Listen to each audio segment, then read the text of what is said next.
Alrighty. Hey, everybody, it's Tim Gillette, and this is the Tim Gillette Show. We're here with another guest today to have a great time on air for you to find out about somebody new who I think is cool and awesome. That's probably why they're on my show, right? But just because it's called the Tim Gillette Show does not mean it's about Tim Gillette. No, it's just I'm the guy who hosts the show, and I want to interview the coolest people on the planet. Today's guest is no exception to that rule. I met Preity, through Joe Pardo, who's in my mastermind, and I thought this girl, when I heard her speak, was someone who I wanted to interview. I want this girl on my show because this is someone I think the world needs to know about, and we'll get into that, I'm sure, as we go through today's conversation. Preity Upala. First of all, a name like Preity, you've got to check this person out, right? Is she pretty? Let's bring her up and find out. She looks pretty. How are you, Preity? Namaste, Tim. Namaste to your amazing audience. So such a pleasure to be on your show.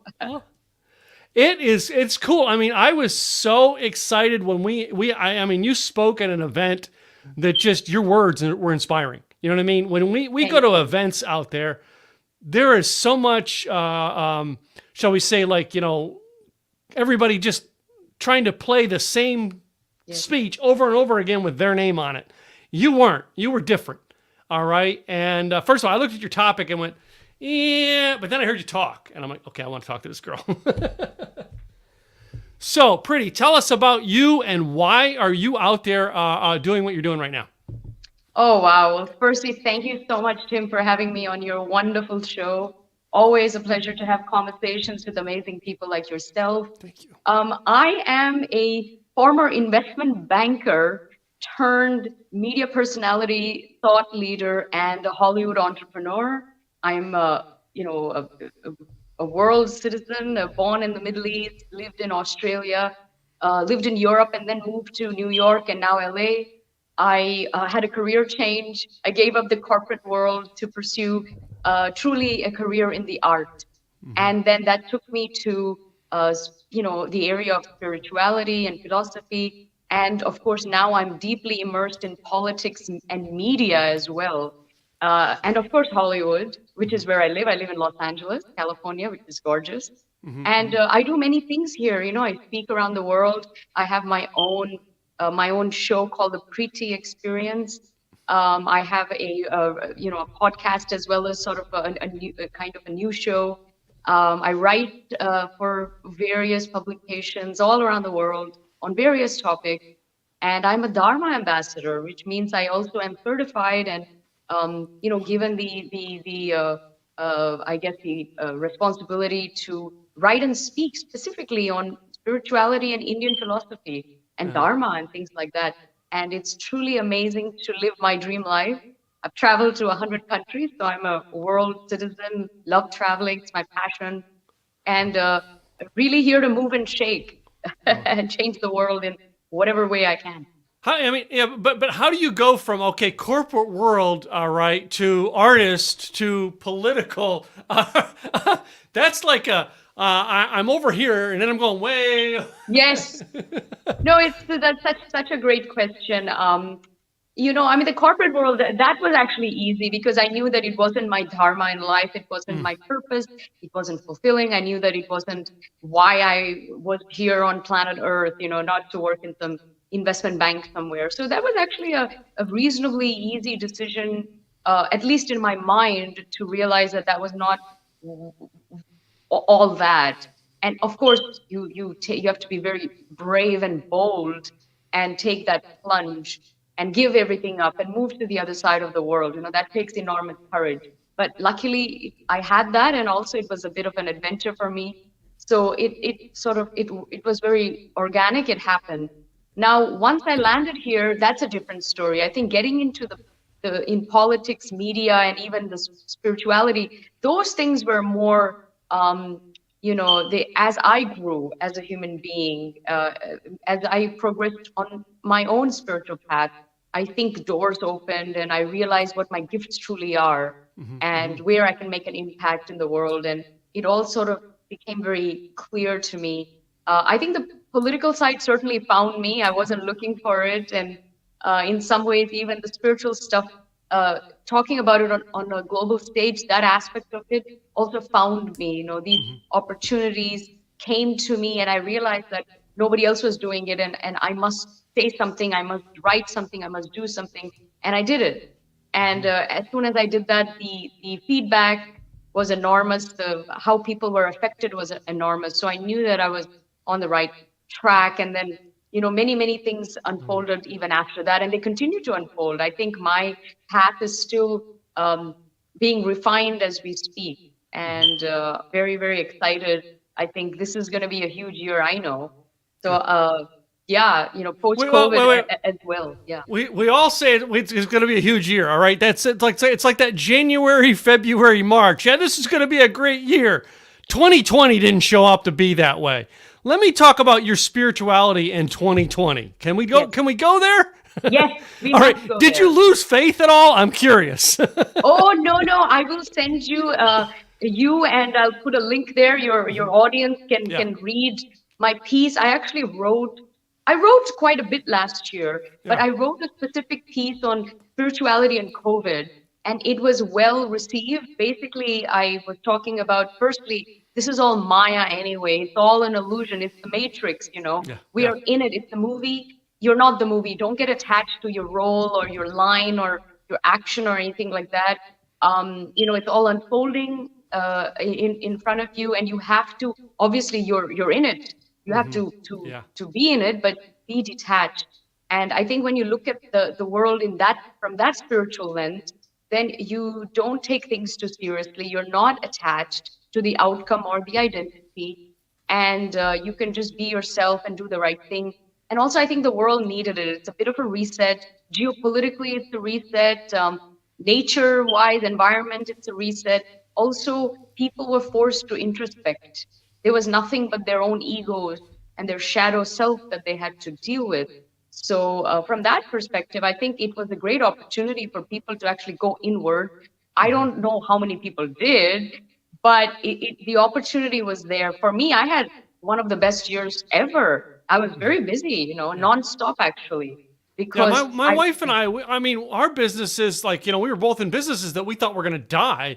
Yeah. And we had our best year ever in 2021. Now, emotionally, all right, the mental crap we had to go through wasn't easy. But I look at that, all right, you being a spiritual person, and you know what I mean? Looking at spirituality, that doesn't mean it's all sunshine and roses. It means sometimes you got to go through crap to get the wonderful flowers. You know what I mean? Well, they say manure actually makes those flowers grow sometimes. Yeah. So, yeah, I mean, I looked at that in 2021 and go, well, maybe I got to go through some crap to be successful, which means I don't always feel successful, but that's not the ultimate game, is not always to feel it. It's to do something to impact the world. That's my opinion. What is your thought? Absolutely. No, I agree with you. And I think it was, last year taught us what is truly important in life. It's not the reality shows. It's not the, influencers. It's not about going to Hollywood parties and the red carpet. Especially being here in LA, the industry was really hit, and they were forced to realize how shallow they were and what a hollow existence they were living, and that this industry thought that they were so important in the world. And when you have a global pandemic, trust me, nobody cares about movie stars and movies. So people woke up. I think our priorities changed a little bit. Different kinds of people are getting important, as they should. And the industry still hasn't even begun to recover. And I think it's the effects are going to last for forever, probably. I think the industry's changed in a way for the better. They're forced to kind of change their structure in a way, which is great for independent people, I think. Yeah.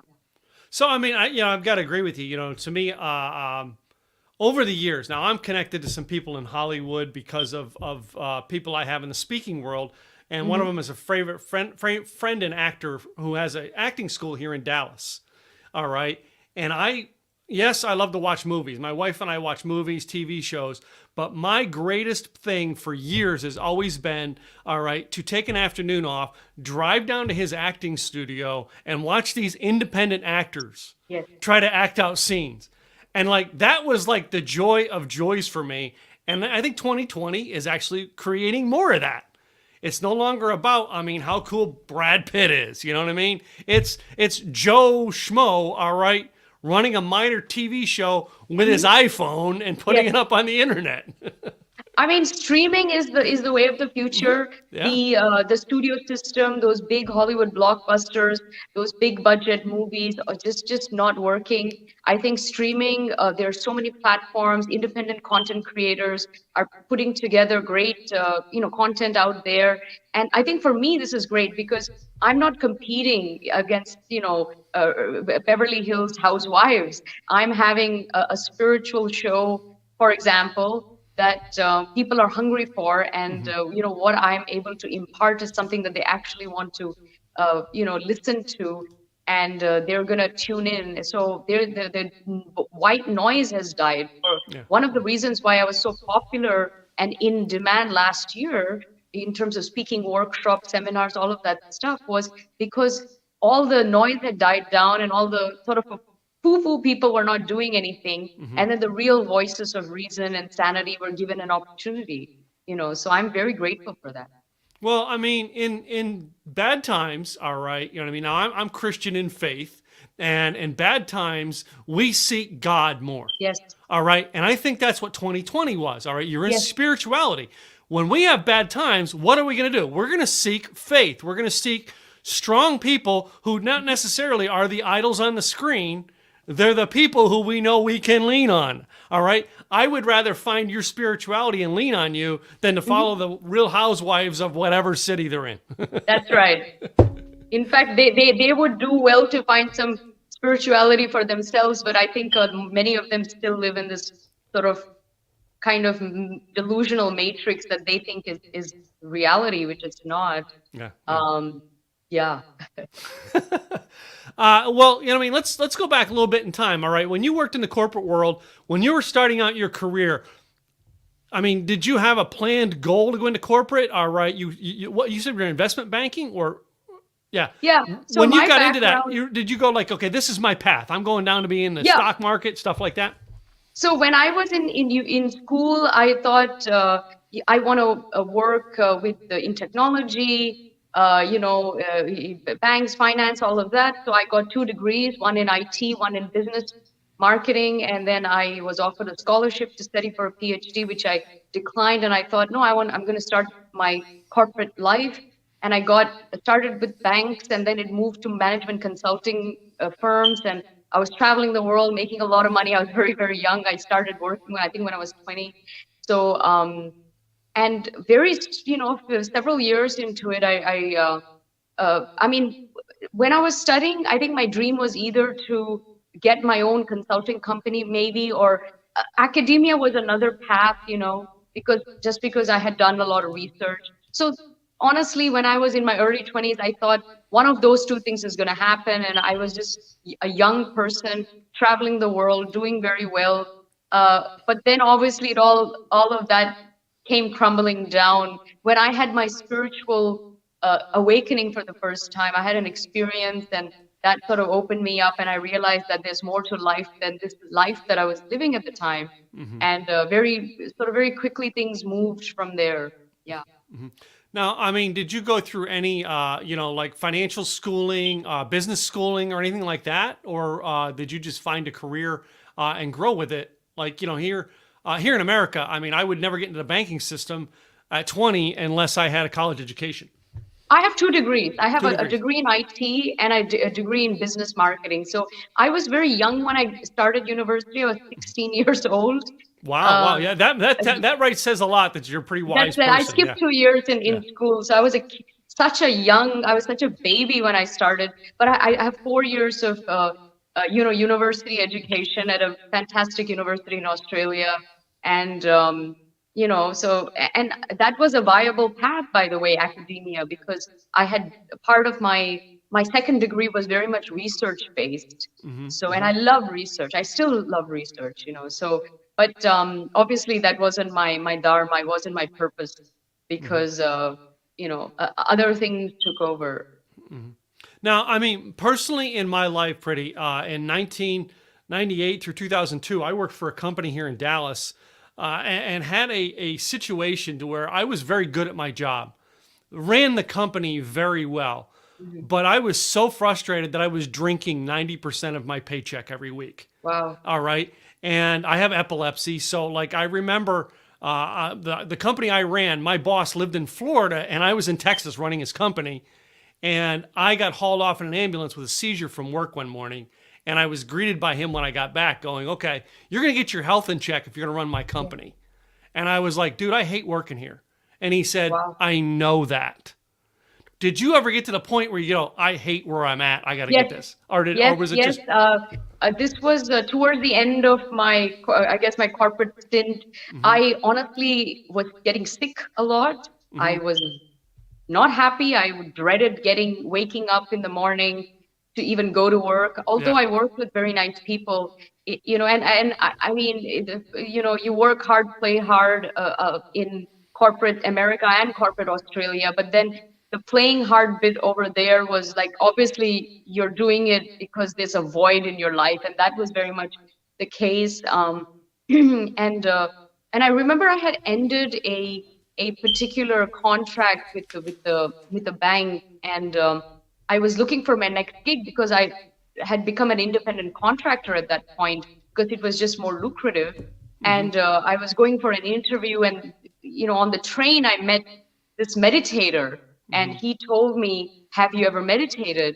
And I said, no. He said, well, you look like somebody you have the face of a real seeker. I really recommend that you go to this meditation school institute, in Sydney, and you go and do this course or this class, evening workshop, whatever. And I did it actually that evening after my interview with this company, and that changed my life.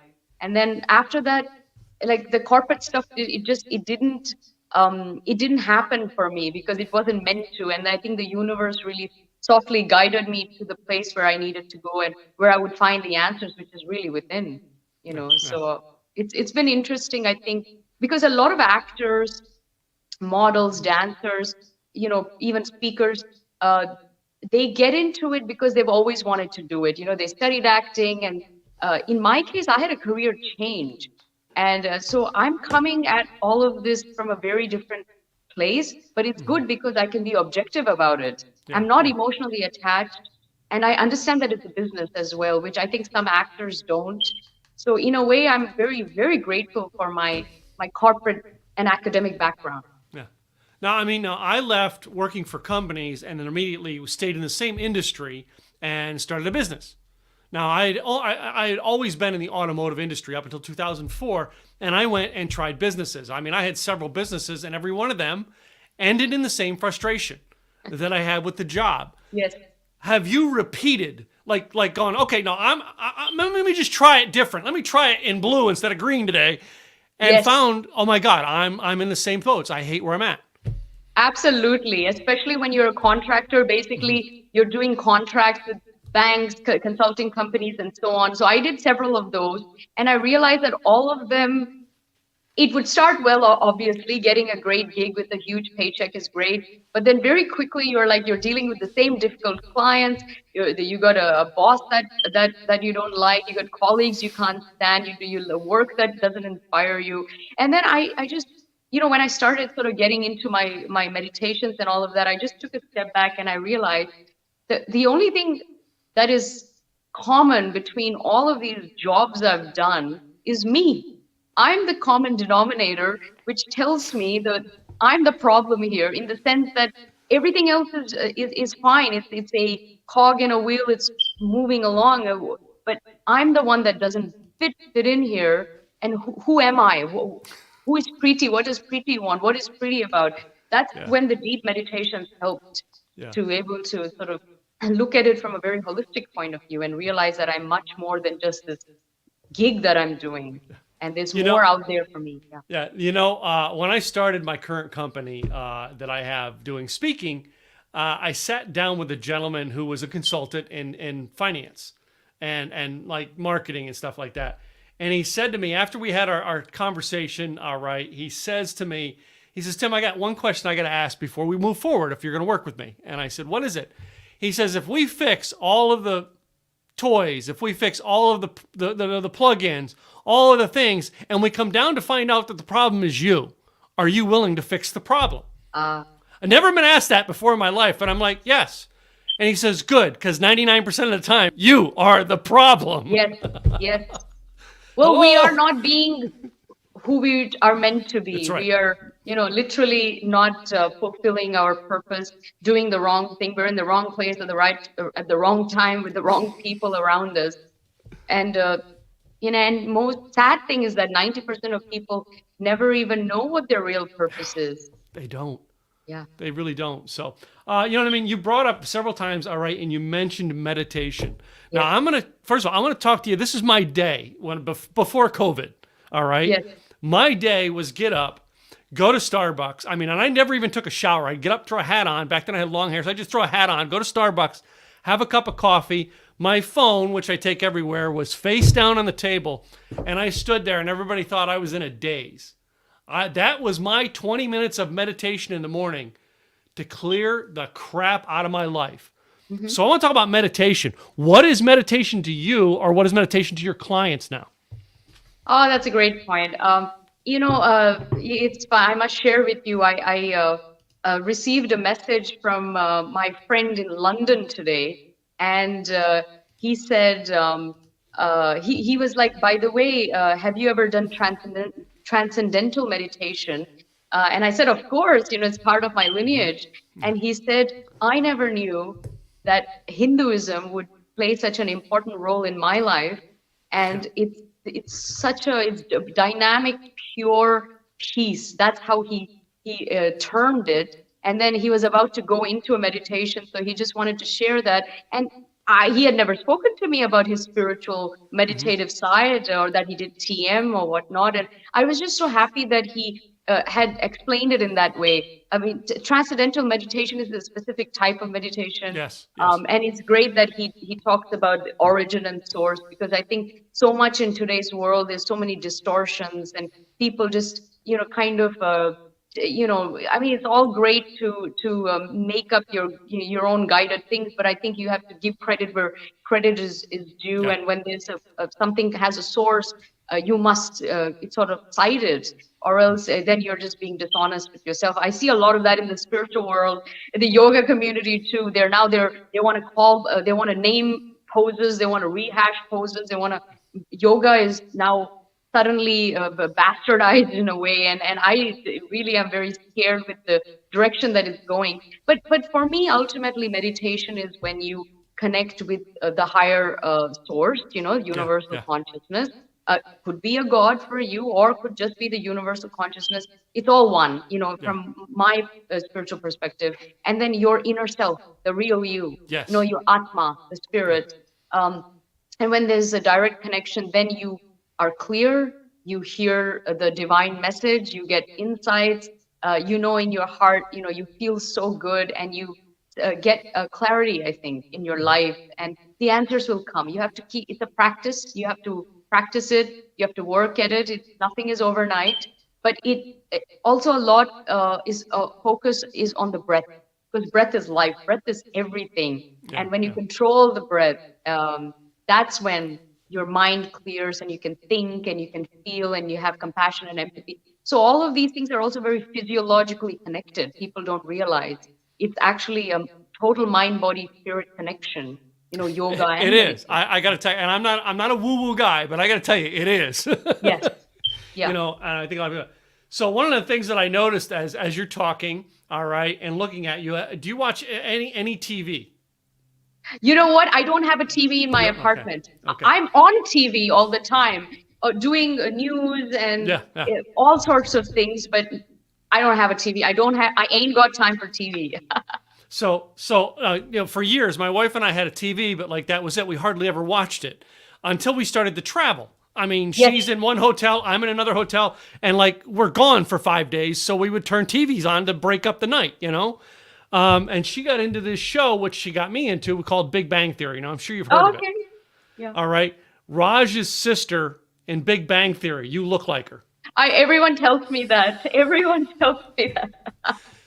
So, but what I did for years, all right, I don't know if you know this, but I had long hair. I cut it off a year ago. I had long hair, long blonde hair, and everywhere I went, somebody would say to me, "You look like Tom Petty." So I bought the web domain, nottompetty.com. Ah, Right? you're Because, so funny. like, okay, fine, all right. You want to say I look like somebody, I'll play off of it, right? And you got to have fun with whatever you do in life. My question to you on that is, all right, when people play stuff like this, all right, what's the fun you do? Do you have a fun response to it?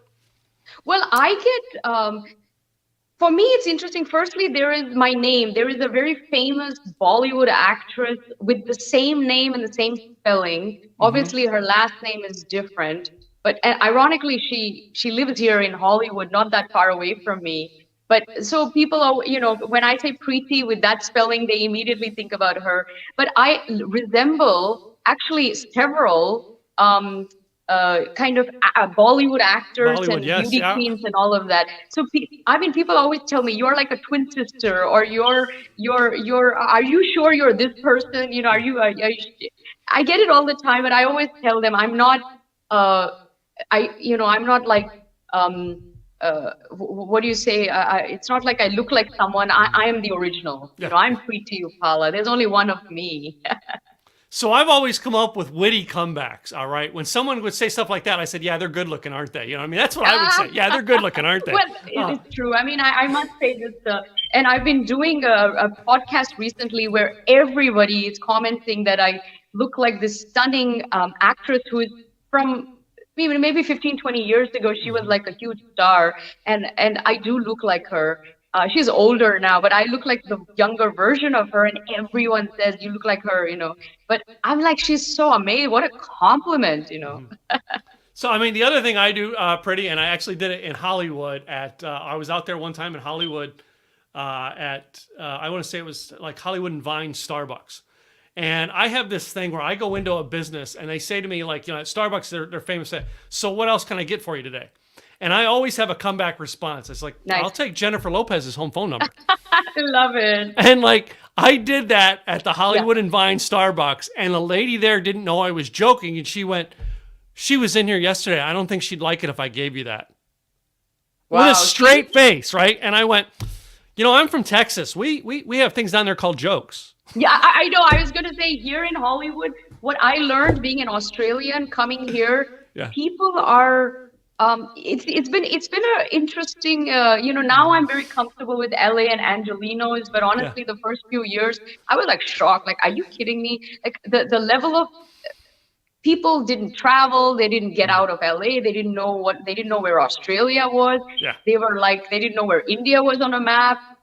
They thought Australia was Austria. They thought kangaroos were like everywhere on the streets in Australia. It was and they thought that basically if you go to Australia, you're going to die because there are tarantulas and these deadly spiders like everywhere walking around. And they're like, I would never go to Australia because we're going to die because of the tarantula and like stupid things like this. And you just think, are you kidding me? And then they didn't have a good sense of humor. If you say something funny, they were very serious. I think here they have a thin skin. They take, because of the acting, the rejection, and the film industry so much on image and all of that, I think they take things personally. They personalize the rejection and they personalize the fame or lack of fame. And then you end up with extremely insecure people with fragile egos, narcissistic, all of that stuff. Yeah, I mean, but that's where, like you said last year, a lot of people got to do that internal search. For me, my internal search came 2006 to 2008. All right, and that's where I was broke, homeless. After I sold my business, I lost everything and was broke and homeless, and that's where I finally found who Tim was. What I mean? My guest yesterday actually said something something along the lines of, "We can find out who you really are when you have no money," or something like that. And I'm like, yeah, that's something to that. But that searching for the spirituality that you and I found, all right, it helps us get that sense of humor. It helps us be okay with the world. You know what I mean? And like, today, especially now, you're into politics. You're in political type subjects now. There are people in politics who have no sense of humor. Oh my They don't understand that. Guess what? All of us have an opinion. And whatever side you're on, it's okay. I'm on this side, you're on that side. Please, let's just joke about it because I'm not changing you and I don't expect you to change me. I think you're such a good point. I think if only we could be a little bit more lighter, humorous, and human Yeah. about politics and with each other when we discuss it, it would be great because people get very polarized. And I must say, there's a lot of intolerance, I think, around the world. Yes. This left-right divide that we see, it's there everywhere, and it's very real. It's very serious, and people are losing friends. Yeah. Their relationships are crumbling. Families are being split because of just which spectrum of the political, politics, I guess, you fall into. And I don't think that's what politics should do. It shouldn't have that much power that just because you don't like this leader, that doesn't make you a bad person and Yeah. doesn't mean that all your friends are supposed to abandon you. Like, well, were they really friends in the first place Yeah. then? You're You have right. to ask. Exactly. So, well, I mean, that being said, I mean, the topic that you covered on Joe's event, I want to go there a little bit. All Yes. right. First of all, tell everybody what the topic is, because I'm going to let you say the words, and I want them out on my show. Oh, that's wonderful. Yeah. When I was told about that event, I didn't quite know, like I vaguely understood what it was about, and I said, okay, I'll talk about feminism. Later on, I realized that everybody was talking about something completely different and back to social media, whatnot. But I spoke because I do a lot of these talks. I just spoke from my heart. I knew everything in the top of my head, and I spoke about what the feminine wants from the masculine. So what do women want in a way? Because this honestly, that talk is for the man. It's for a male audience. Yeah. And I have given many interviews, and I've discussed this on all male podcasts, and I must say the response has been phenomenal. The guys are so happy that there's a woman who is almost supporting them and championing sort of their point of view, which Yeah. doesn't get spoken about. And also, they want to know what women think, what women want, and they don't know that it's just been a guessing game, or they've been told the wrong things and they're going after the wrong things. So that was the topic: what the feminine wants from the masculine. So, I mean, but you said there what women want. I thought I just had to go watch the movie with Mel Gibson. I know that is such a. I mean, it's a nice movie. No, I love remember that watching it movie. many Okay, years ago. I hate to say that I'm a guy who's into certain chick flicks. I love that movie, and it's probably because they play an awful lot of Frank Sinatra in it. But I love Frank. That's one of the better chick flick movies, I would say. It is. And it's just one of those ones that I remember when it came out. I went to the theater at the time to see it. I think 4 times. Wow. The girl I was dating wouldn't go with me the 4th time. She basically was like, this, it's a chick flick. Why do you want to go? And I'm like, well, first of all, Mel Gibson does a great role. He's amazing. Second, it's Frank Sinatra's all over the place in it. Yeah. But anyway, so I mean, it was a great talk, and I'm glad that you shared that. And yeah, it's Joe's events like mine are about internet marketing, but like I have the podcast to be able to interview people like you on a topic like that. So in the political realm, where are you taking this message right now, and how are you directing it to help people? Oh, that's a good point. I mean, look, I speak and write on many topics and issues. This is not necessarily one of the bigger ones, because a lot of my political work is really about foreign policy and all of that. So I talk about grander issues. I mean, obviously peace is one of them, but conflicts between countries and international relations and allies, all of that stuff. This is more when I look at my philosophical, when I speak and write on those issues, I'm seeing it that this is such a hot potato of a topic. It's, women's rights, equality, parity, gender equality is the most important topic of our time. It shouldn't be. There should be far more important things that we should be talking about, but because we haven't sorted this out in a way, and in my talk, I did say, even though women today are supposed to be more empowered than ever before in history, they are more unhappy, unfulfilled. They don't even feel feminine. They're not. They don't feel like a woman. Because they're forced to be like the guy. I think. I think what I remember society you has saying taught that, them. and like that was the key where I went, I got to get this girl on my podcast. Yeah. I honestly, I think society has sold women a a bridge. They have told them that they can have it all. Look, of course you can have it all in on some level, but not the level that they claim that you can. You can have everything 100%. You can't. Something's got to give. You need to make that decision. And whether it's your personal life that's going to suffer, or it's your career, or it's your health sometimes, or you as the entity, you can't have all of them equally shine. You have to make some very, very difficult choices. Obviously, there are women who juggle everything. They do a fantastic job. It's not easy. And I think society is basically asking you to become a superwoman. And on top of that, they want you to look really sexy and really glamorous. And I'm like, come on, like this. I blame the media. I blame movies. I blame Hollywood, for creating this facade of this perfect woman, superwoman. She looks good. She's smart. She has this career. She's got this loving husband. She's a super mom. Blah blah blah blah blah. That is so difficult to achieve. And if you're aspiring for that, it ain't going to happen. You're going to be very disappointed. And I think you're going to drag people around you because it's delusional. It's like a sort of a dream. And now you are forcing people to sort of come into your dream. And at some point, they're not going to want to, or everything is going to fall apart and everyone is going to be very disappointed. So you have to get real and know your priorities and know the place. And maybe, things like, you don't need a man, or the man is the enemy. Replace the guy. You become the pants. Wear the pants.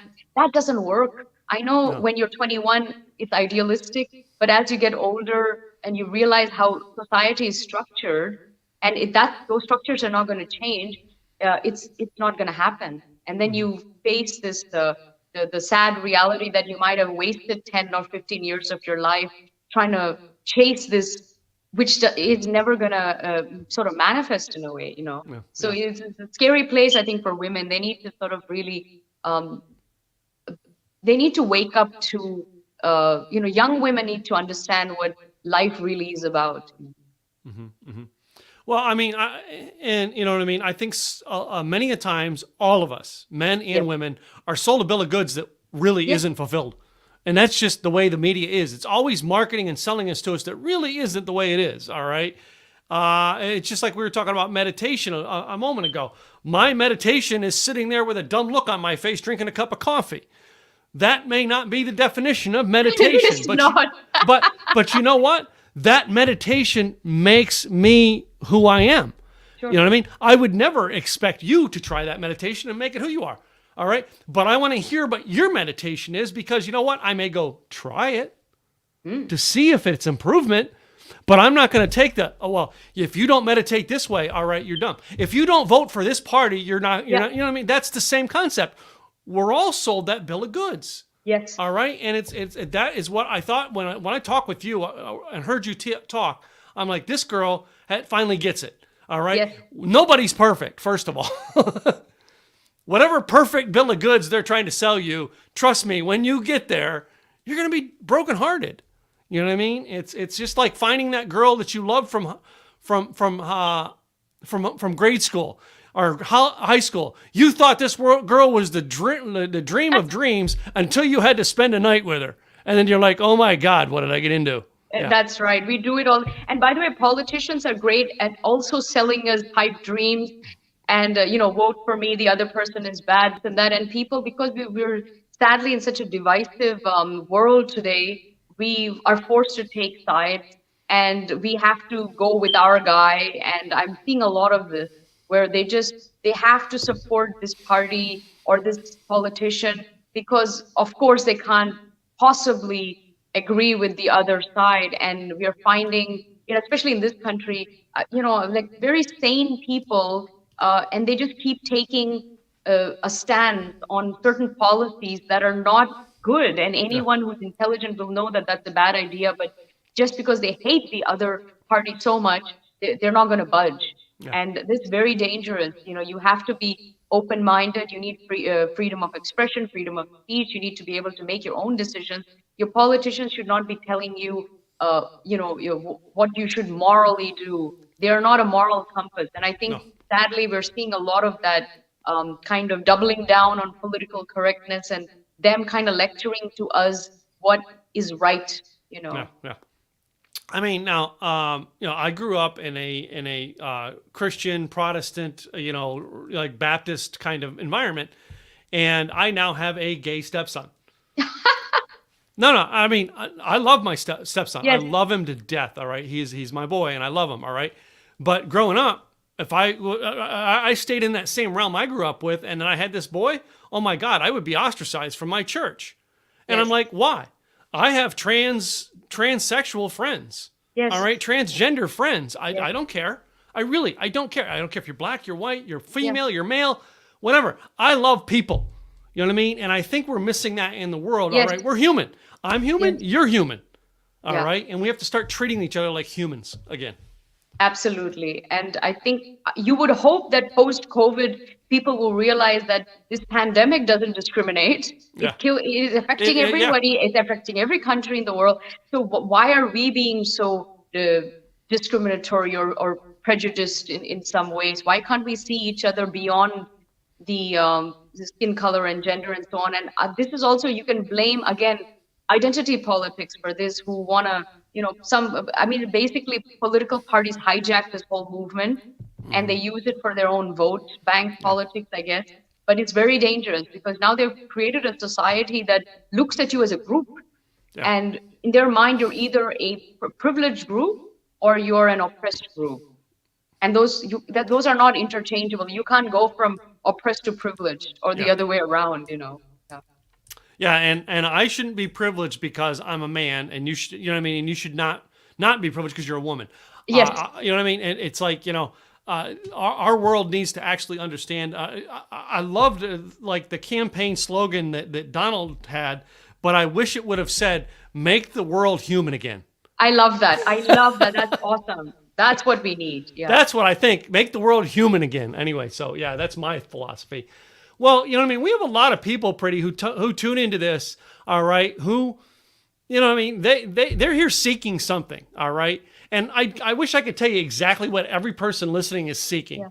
But I know for a fact that you're a wise woman and that you're a very spiritual, intuitive woman. What words of advice would you leave for the audience to listen that are listening today or may listen in the future? Well, such a pleasure to be able to share that advice on a practical level, because we're all here talking about marketing, social media, and all of that wonderful stuff. I would just say that the one advice I would give you from that perspective is be yourself, because everyone else is taken. Be your authentic self. People want to see you. They want to see the real you. They will love you for that. Nobody wants someone who's trying to be something else. That never works. So just be yourself, believe in yourself, have confidence, back yourself up, and stay true to your own truth, and sort of, live life on your own terms, because don't compromise on your morals, because right. you'll never get that back. I think once you compromise, there's no going back. That's one thing. But from a more spiritual perspective, I recommend people to, beyond any guided meditation or anything like that, just start breathing really deep. I think we breathe so shallow, and so it's so quick. And breath is everything. Breath is life, and I have to remind myself, I need to do this myself. But there are many breathing techniques out there online, and you can read about them. If you look up pranayama specifically, that's the science of breath, or science of life, I should say. Find some simple breathing techniques, and you will see the difference. I think you'll become more clear in your mind. Your heart rate will go down. You're at peace. It's all physiological. There's none of this is mumbo jumbo. It's all science. It can be measured. So start with the breathing, and then you can move on to other things like deeper meditations, visualizations, and so on. But I think the breathing itself will change your life. So Robert, one of our faithful listeners, he says, "Where's this goddess from?" I love that you labeled her as a goddess. I really do. So cute. Thank you. Anyway, so I had to put that up there because I want to say it. But Preity, what is the best website that they can get a hold of you on? The Preity, so www.thepreetyexperience.com. This is not my personal website. I have a PreityUpala.com that is being designed, but this particular website is where I'm going to put up all my my material, my podcasts, and all of that, because the show that I have online is called the Preity Experience. Yeah. So everything that's on that show will also go through this site as well. So I just thought I'd create a portal, because then it'll be like a one-stop shop, a repository for for everything. And please subscribe. All my social media links are there. Please support me. Donate if you like. Because I run a think tank as well. I do a lot of nonprofit and research, different initiatives and things like that. So it's all connected. So please check it out. My bio is there. You learn a little bit about me, and I have some amazing pictures there as well. And then of course, you can hear me. My podcast will be up there as well. Cool. Well, I mean, yeah, it's been interesting getting to know you and having you on the show. I know I'm going to have you back. I just know it, because you got so much. You're just so cool. I hope we get to see each other again soon. So, but now as we end our show, Preity, I have a wonderful quiz I play with everybody called This or That. Okay. I've got 9 questions. Some of them are towards you, and some of them are just random, general. Okay. Some of them may have a little conversation. Some of them may just give the answer and go. All I'll right. give you 2 choices. You pick one. Okay. Number 1, Star Wars or Star Trek? Star Wars. Star Wars girl. I figured you were a Star Wars girl. I don't know why. I just did. So I'm going to stick with the movie thing. And the next thing I'm going to say is, all right, of the 2 actors in the 90s that were seen in everything, who was better, Matt Damon or Ben Affleck? Matt Damon. All right, wait a minute. All right, the, Bourne movies? Did you like the Bourne movies? Yeah. I Sure. love the Bourne movies. Yeah. They're my favorites. So, yeah. How about this one here? If you had to have a fight with your friends, a snowball fight or a water balloon fight? Snowball. More fun. I know. Wait a minute. You're the first. All right. All the times I've used that question, you're the first person to say snowball. Oh. Everybody else goes water balloon. So anyway, yeah. Now I move into my food products. Taco or hamburger? Taco. You have a favorite taco place out there in LA? I'm vegetarian, so any veggie taco is great. I'm not. I mean, I love Mediterranean kind of cuisines, but once in a while I do like. And there's a place called Al Compadre, which is a famous celebrity hangout. I'm actually going there after this interview. That was honestly I was gonna have lunch there. Cool. They do pretty good tacos. Yeah. So, I mean, everybody's got like the taco place, and usually the vegetarians, that's almost always the vegetarian goes taco. And I'm like, yeah, I'm not a vegetarian, but I've had some pretty darn good vegetarian tacos. Just saying. Yeah. How about wine or beer? Wine. I don't drink beer. You don't drink beer? All right. Yeah. Are you a red girl or white girl? I like champagne. Wait a minute. Real champagne or Yes. or Prosecco? Real champagne. Yeah. So, how about if you're going to be a dress up? Are you a girl who wears heels or boots? Heels. Heels? I'm a Texas guy, so I got to ask boots, you know? How about dress up or yoga pants? Dress up. Yeah. All right. So in our COVID world, you realize like a lot of people are dressed up from like here up. My first speaking gig in COVID, I had pajama bottoms on and it's dressed up top. Me? No, I take every Zoom thing, I take it so seriously. I dress as if I was going into the office. Cool. Hair, makeup, my outfit, jewelry, lighting, everything. I'm so professional, and I think people like that a lot. That's why they call you back, you know. Well, you know, one of the people I've had on a lot from LA is Larry Broughton, and he owns Broughton Hotels. He's an Ernst & Young Entrepreneur of the Year, and I talked to him in the beginning of the pandemic, and he said, you know, in all this, he says, even though I'm getting up and trying to work from the house every morning, I get up and I get dressed and take my shower just like I'm going to the office, because that's part of my success routine. So, Yes. Yeah. So, all right. My last 2 are the controversial ones that everybody can get caught up on. The next one, toilet paper. Does it go over on the roll at your house or under? Over. Over. That is one of the questions that, like, you know, I've seen people come out with fangs on that question, by the way. Has to be a certain way. Anyway. And my last one, boxers or briefs? On me or someone else? Either or. Hey, you know, I'm not going there, but if you want to tell us, I mean, Briefs. briefs, yeah.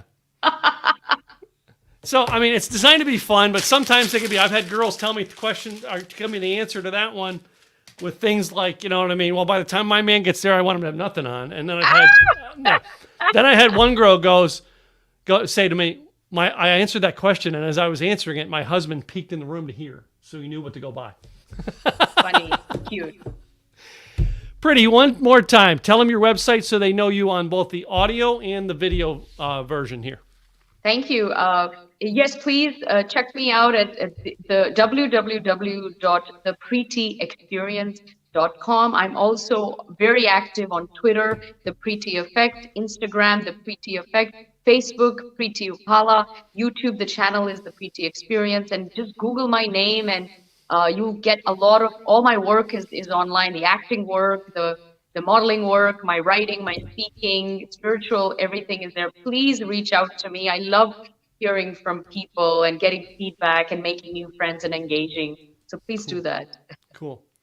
Well, thank you so much for being on today's show. I appreciate you taking a moment of your time out to spend with us here today in our audience. So appreciate that very much. Thank you, Tim. It was a pleasure. And thank you to your wonderful audience for listening in. This is a wonderful conversation. Thank you. Cool. To you, the listener, I want to thank you for listening in. Thank you so much for finding out who these people are. Please go check out the PreityExperience.com and find out all about her. This is just a little bit of who she is. You've got to check this girl out.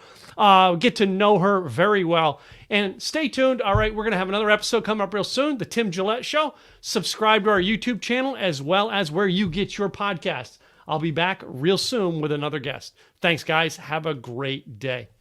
Bye now.